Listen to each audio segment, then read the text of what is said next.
Okay, today we're going to go into doing a dog, and or what I like to call a quadruped, because dogs are obviously different than humans. They have four legs, and so what I'm going to do is basically start with pretty much the same way that I learned dogs. I mean, I learned at the Disney Studios. We were working on The Fox and the Hound.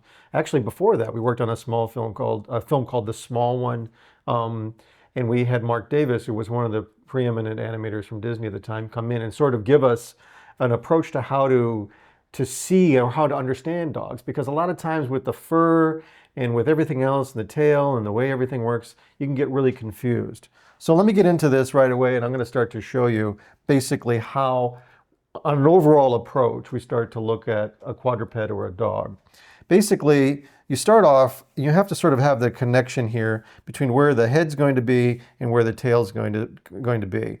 And you look at the chest sort of as a separate piece like this, and then we work into where the butt is. And so this kind of is a simplified way to doing it. In some ways, you could almost, as if you were doing a wire sculpture, you could sit there and take if this is the ground element, you could almost take a point here and wrap it around this, and take another point here and sort of, wrap it around here like that.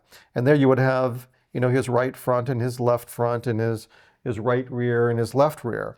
And so now you can start to sort of very almost Picasso-ish, because it's very simplified lines, start to see the formation of how the dog is going to be coming. I'm already going to start to put, the head kind of concept in there, because as we'll get into this, to me, you have to start to see the overall in a very general, loose terms, because this becomes sort of your armature, sort of like I said before, like wire sculpture. You want to be able to grasp the whole thing. The perfect situation is if you can visualize it in your mind first.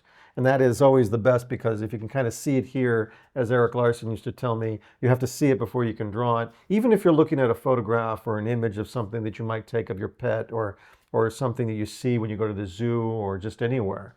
It's always good to have a visualization of something that you're going to be cartooning. And again, this is a cartoon. This is not a real dog, but it's based on real principles. So what happens here with the dog is that I know that I have the chest cavity here, and I know that generally I'm going to have the waist here. Now, dogs have an interesting thing, is that they have basically their scapula or shoulders basically go vertically down. So what I do usually is I make a joint to where the shoulder is, down here to where the heel would be. This is the elbow. And then I go straight down to where the padding of the foot would be. I'm going to take and wrap this around the other side here and do the same thing over here.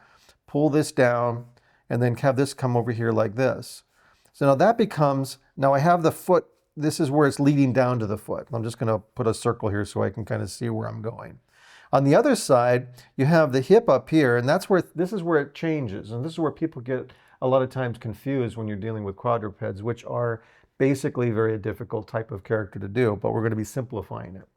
You basically have this come down to where the knee would be. I make a little circle here. I'm going to go down to where the heel would be, which would be the back of our foot, our heel, like the Achilles heel, and then go straight down to where the foot would be. And again, I'm going to wrap around this waist, go down here to the knee, back down here to the heel, and then over here like this. Now this is just basically the bone structure. I'm not drawing the bones as you'd see in an anatomical book, but I'm drawing the joints that are actually going to be changes of shape, because that's really what I want to be able to understand, so that if I move them around, I can make those differences.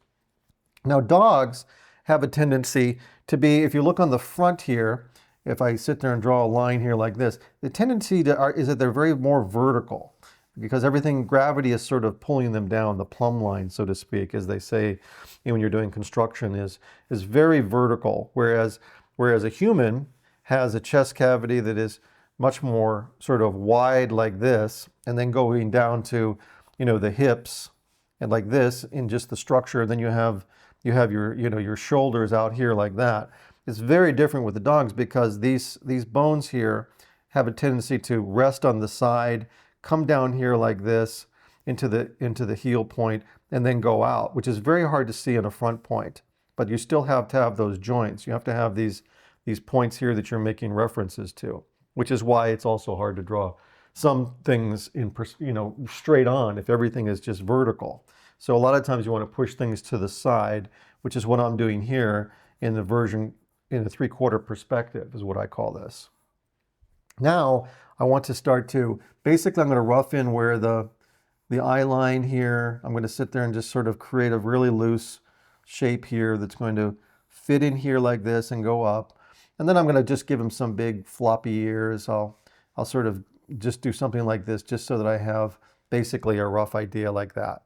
So now what I'm going to do is I'm going to start to actually fill it in an interesting way, something that I think is going to be kind of I think would be kind of cool. So I'm going to go in here and I'm going to fill in this muscle shape in here and start to give him the little bit of the elbow here, push this elbow back. In other words, this is the shape that I want. I want to pull the chest in here like this.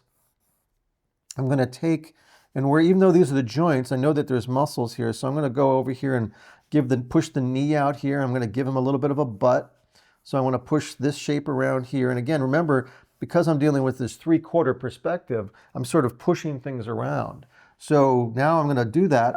This is a tension point, just like you would have, in a foot of a person. You have this. Here you have the bone that goes down to the here. Well, this tension point here, the Achilles, as you might have, the famous story of, Achilles' heel and so forth. You have this pulling tendency here, which is pulling. It's a muscle that's in here. So a lot of times it'll come in like this and you'll get a little bit of a curve. This is a really critical point because when the dog actually sits down, I'm going to do a little bit of a paw here, not a paw, but a rear paw.